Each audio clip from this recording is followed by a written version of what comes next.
안녕하세요. 통일담담의 아나운서 조수빈입니다. 북한이 군사위성을 발사한 이후 우리가 9.19 남북 군사합의 효력 정지를 선언하면서 세간의 남북 군사력 경쟁에 대한 여러 가지 이야기들이 나오고 있는데요. 자, 오늘은 2024년을 맞아서 남북 간의 군사력 경쟁에 대해서 이야기를 해보려고 합니다. 자, 군사 전문 기자면 누가 떠오르시나요? 저는 이분이 떠올라요. 네, 조선일보 유영원 기자 나와주셨습니다. 네, 안녕하세요. 안녕하세요. 네, 군사 전문 기자를 몇 년을 하신 거죠? 조금 됐습니다. 지금 국방부 출입 정식으로 한 것만 만 30년이고요. 그 전에 이제 뭐 월간조선이라는 잡지에 있었는데 네. 그때도 좀 줄어서서 포함하면 34년 정도. 야, 여러분께서는 오늘 34년의 노하우를 네. 한 방에 다 들으실 수가 있을 거예요. 외모는 그보다 좀 젊어 보이잖아요. 34살로 보이십니다. 자, 이분은 탈북 후에 방송인으로 또 북한 인권 운동가로 맹활약 중이신 정윤아 씨 모셨습니다. 어서 오십시오. 네, 반갑습니다. 정윤아입니다. 네. 자, 그러면요, 오늘의 주제 화면으로 만나보시죠.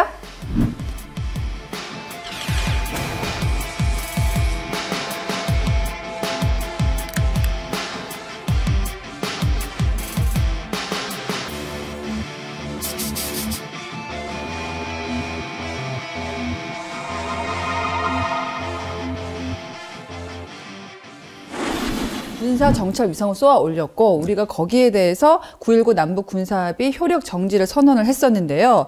북한이 또 이걸 핑계로 삼아서 우리가 더 군사적 무장을 하겠다, 가속화하는 모양새를 띠고 있습니다.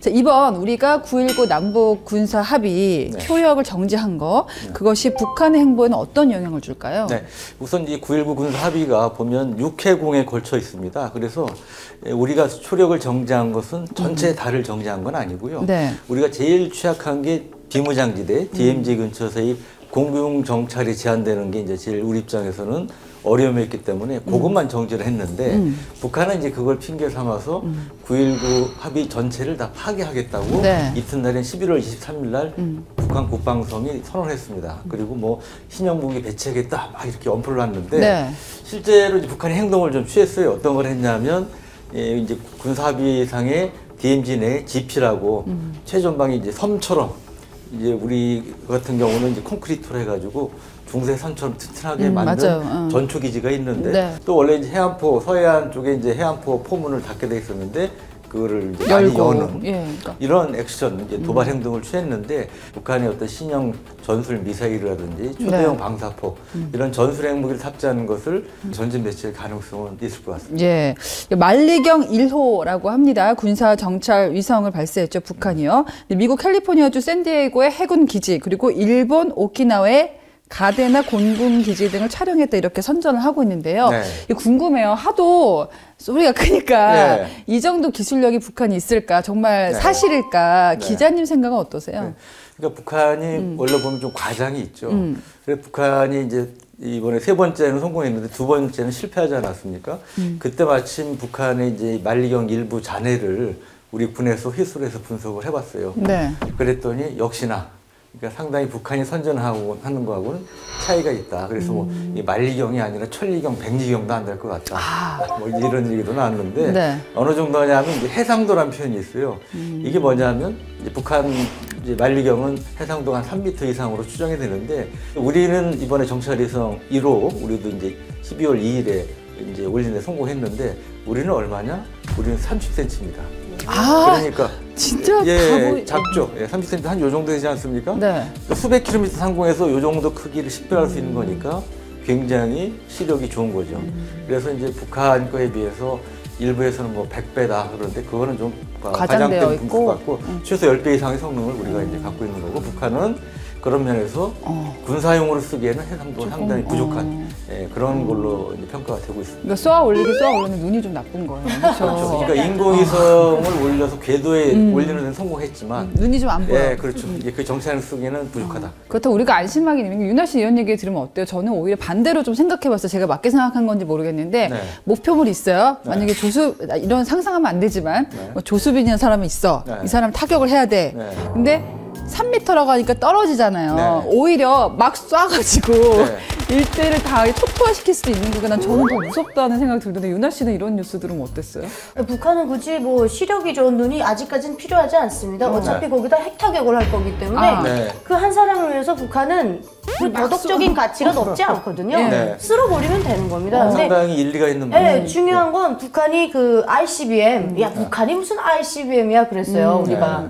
그렇죠? 말씀하신 것처럼 잔해 같은 걸 저희가 꺼내 보면 뭐 이어붙인 자리나 이런 것들이 굉장히 거칠고, 야 이게 이 철덩어리가 날아가 이렇게 얘기를 합니다. 근데 날아가요. 네. 그런 ICBM에 어쨌든 시력이 안 좋던 좋던 눈이 달린 거지 않습니까? 그러니까 좋은 뉴스는 아니죠. 그러니까 북한이 보면 그렇게 부족하지만 중요한 것은 계속 진화하고 있어요. 진화하고 있다. 예, 발전하는 거. 그걸 우리가 강조해서는 안 돼요. 그러니까 우리가 이런 얘기를 들었을 때, 북한 별거 아니야. 얕잡아 볼 필요도 없고, 그렇다고 너무 지나치게 공포감을 맞습니다. 가질 필요도 없고, 맞습니다. 네. 알면서 전략을 세워야 되겠습니다. 네. 자, 성능만큼이나 관심을 모으는 게 이제 북한 위성에 대한 기술 이전 문제입니다. 이제 러시아가 도움을 줬어야만 쏘아 올릴 수 있을 거라는 예측이 많았잖아요. 네. 그러다 보니까 러시아에서 도움을 받았나 보다 하는데 이 부분은 어떻게 보세요? 그러니까 김정은이 아시다시피 러시아를 방문했잖아요. 네. 그 푸틴하고 정상회담도 했는데 그게 지난 9월이었고요. 북한이 이제 정책으로 3차 발사한 게 11월입니다. 한 2달 정도 차이가 있는데 이게 사실은 그렇게 그 긴 기간은 아니에요. 그렇기 때문에 러시아가 분명히 도움을 줬겠지만 아주 중요한 거, 큰 거를 주기는 어려웠을 거다. 예, 그렇기 때문에 이제 기본적으로 북한이 능력으로 그동안의 시행착오를 통해서 이제 성공했다고 보는 게 맞을 것 같고요. 다만 네. 아주 디테일한 부분, 어떤 이제 발사 방식이라든지, 그다음에 발사한 후에 여러 가지 정보를 받는 거라든지, 운영하는 그런 거 노하우가 필요하지 않습니까? 뭐 그런 것도 일단 지원을 받았을 걸로 보고요. 지금도 이제 북한 포탄이 러시아에 계속 가고 있기 때문에 러시아도 이에 대한 이제 반대급부로 추가적으로 지원하는 게 있겠죠. 세상에 공짜는 없다. 네. 예. 그러니까 핵심 기술은 넘어가지 않더라도 네. 기술 이전이 시작됐다는 건 분명해 보이는데요.